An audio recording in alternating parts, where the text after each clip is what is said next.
yang kita beri nama Dewan Persaudaraan Relawan dan Rakyat Indonesia. Secara historis, perlu saya sampaikan bahwa kenapa ini dibentuk oleh Bang Jali, kita melihat pasca kerusuhan, pasca tragedi kemanusiaan peristiwa berdarah 21-22 Mei 2019 di Bawaslu, ini kan sampai saat ini kita belum tahu bagaimana cerita sesungguhnya. Maka dari itu kami mengambil inisiasi ini. Nah, dan sikap di dalam berbangsa dan bernegara. Maka dalam yang pertama kemarin kita menggelar karpet merah sebenarnya. Saya menyebutnya itu upaya gerakan yang soft landing. Saya memberi tema gerakan 30 Agustus rakyat menuntut keadilan. Apa yang dituntut? Yang dituntut adalah meminta pertanggungjawaban Joko Widodo dalam kapasitas presiden tahun 2014 dan 2019. Berarti dalam kapasitas presiden. Nah, selaku kepala negara sekaligus kepala pemerintahan, mestinya Jokowi bertanggung jawab atas. Saat ini saya ikutin juga, gak ada panggilan. Oh, ya itulah. Tapi kita udah berusaha sehingga masyarakat kamu menilai dunia kan. Ya, jadi apapun upaya kita ini merupakan sebuah wujud kecintaan kita terhadap Imam Besar Habibie. Betul. Adapun ya negara memang seperti ini sehingga apa yang saya ketemu beliau di sini. dirasakan seperti itu. Nggak boleh masuk. Kita nggak boleh masuk. Ini adalah suara aktivis.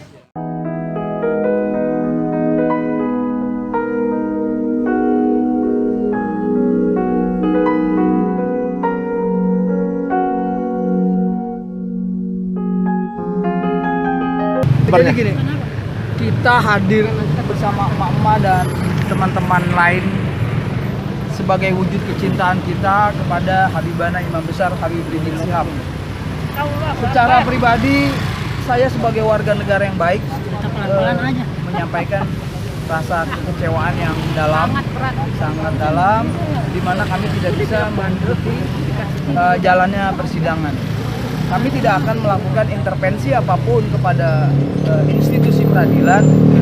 Kami hanya ingin menyaksikan lebih dekat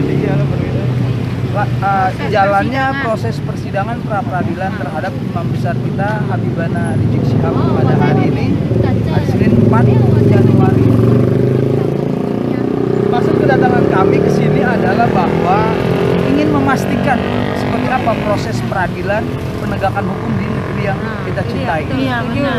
Kita ingin hukum itu betul-betul ditegakkan tanpa pandang bulu, tanpa tebang pilih. Apapun keputusan yang akan dilahirkan nanti ke depan pada proses peradilan ini, kita tetap hargai dan kita terima sebagai negara yang menjunjung tinggi nilai-nilai hukum berdasarkan Pancasila dan Undang-Undang Dasar 1945. Allahu Akbar. Nah, kami juga tadi sudah bersama Bang Habib Novel Bang Mukmin, tapi memang alasan keterbatasan COVID dan sebagainya sehingga tidak diperkenankan masuk ke dalam untuk mengikuti dan menyaksikan acara ini.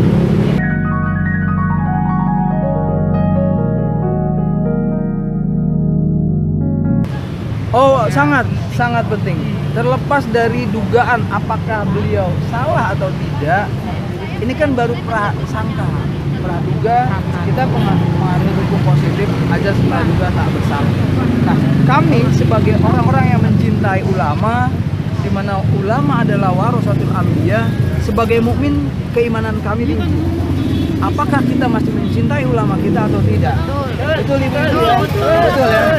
Ya, yang selama ini kita ingin melakukan wujud kecintaan kita kepada Imam Besar, maka kita hadir hari ini di sidang pra peradilan Habibana Rizik Syihab.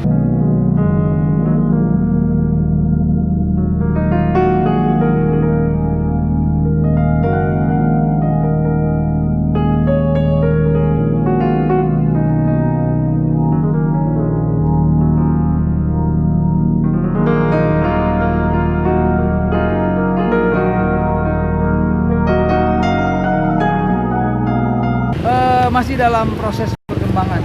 Terkait dengan ditembaknya 6 laskar juga, kami masih menggantungkan kepercayaan kepada Komnas HAM. Namun sebagaimana kita ketahui bersama bahwa tragedi berdarah peristiwa kemanusiaan tanggal 21-22 Mei 2019 yang lalu, itu pun rekomendasi Komnas HAM kan belum ada sama sekali perkembangannya. Memang ini sebuah keprihatinan tentang penegakan hukum di tanah air.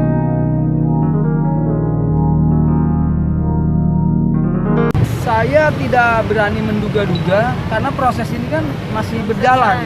Nah, biarlah proses peradilan ini tetap berjalan.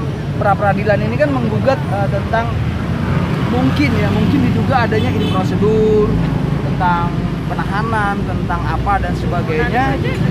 Ya kebetulan juga pasal-pasal yang dibutuhkan. Nah inilah makanya tugas dari para tim ahli penasihat hukum beliau yang akan